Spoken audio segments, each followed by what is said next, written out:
Miss Margaret. Bakit ang tagal-tagal mo kanina pa kita inaantay? May appointment ako.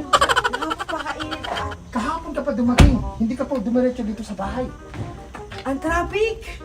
Matraffic pa. Tara na at ipapakita ko sa iyo. Ano ba itong bahay na to, sir? Bilisan mo at may appointment ako. Nagmamadali ako. Tagal. Sir, ano bahay na to? Anong bahay to? Bahay ko, pag-ibili ko lang.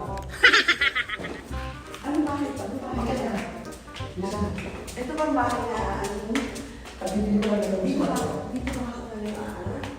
So, meron akong tanong sa iyo.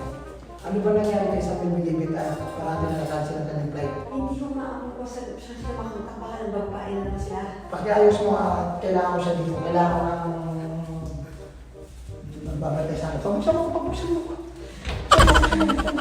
Oh, sir! Ito yung kwarto mo, Miss Margaret. Okay. Okay? So, pinahanda ko na rin yung pakibuksan yung bintana. Yan.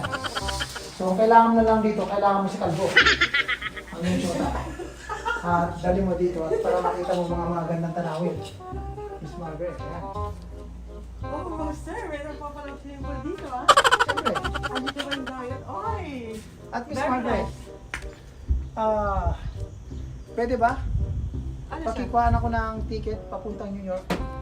Oh, Dahil may bibili na ako. Kakali na sa Spain. New York naman? Pupunta ko ng New York kasi meron akong bibilin doon na mansyon. Miss Margaret, mo lang ito. At kakalaga lang ito ng mga 3 trilyon. So nakita mo yung mga lupay na yan. Ha? Nakikita mo natatanaw mo. Ha? Binili ko na lahat yan. Nakita mo yung isla na yan. Binili ko yan para kay Jet TV, kay Francis Story, at Kuya Bait. At doon lang silang tatlo. At Oh, doon sila sir. magbubungan. Ah. Ay di, yung sabi niya, kasama niya ako sa New York. Titignan ko muna kung maayos ko ang aking appointment. Siguro ipapasunod kita by August sa New York. Para... Kaya pala, nagpapakuha kayo ng ano, maraming Okay. security, tsaka na Yeah, ano. kailangan ko ng mga 10 katulong dito. At hindi nila kaya to. Miss Margaret, ang laki ng bahay na to, sa 10 hectares to.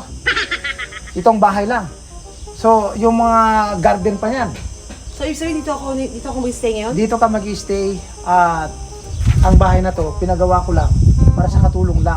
At nakita mo sa unahan na yan, maggagawa ko dyan ng 3 mansyon. Napakalaki. So, iniisip ko baka matakpan. Pero parang gusto ko ilagay dito, Miss Margaret, yung bahay ko na itatayo kong bago. Ay, bakit pakasama ako sa mga tulong na bahay? Nakita mo yan, tuktok na yan. Nakita mo yan.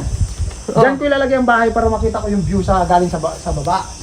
Diyan ko ilalagay. So para masilip-silip ko kayo kung anong pinaggagawa nyo dito sa bahay na to. Pangkatulong na to, Miss Margaret. Pangkatulong na to. Parati mo Bakit tatanong. kasama ko dito? Kasama ka dito dahil dito na tayo tira sa Spain. Dahil ayaw ko na sa masyadong malamig. Gusto ko naman sa mainit. So ito pala yung kwarto sana ni Samuel Bilibid sa tinimang tanong tayo. Yan sana ang kwarto nila. Ito. Ito sana yung kwarto ni Samuel. I-try ko kontakin ulit sila. Baka makakuha sila ng flight. Okay. O Kaya tara, lang, Miss Margaret. ako yun eh. Dito ka talaga titira. Kasama ko sino? Ha? Si Kalbo. Kami maintenance lang dito sa aking mansyon. Bakasyon talaga. Kita mo. Pinapunta mo ko Ang sa dagat bakasyon na yan. na to, pero ano pa rito, grabe. Tatrabaho pa rin ako ngayon. Okay. Dapat sila Mr. Bilibid mo ilan mo dito eh. Hindi na ako eh. Nakita mo yung katulong ko, Miss Margaret. Napakaganda niyan. Hi, Eva! May mansion pala to? Yan?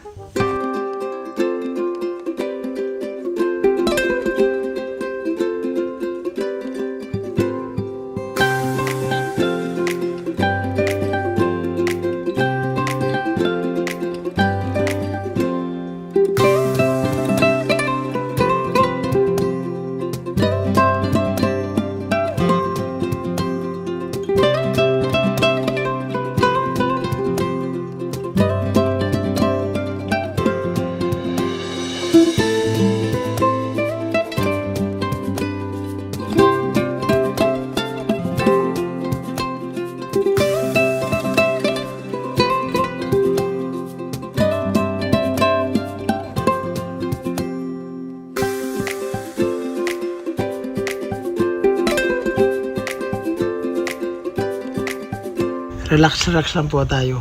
Init, grabe. Nandito po ako sa labas.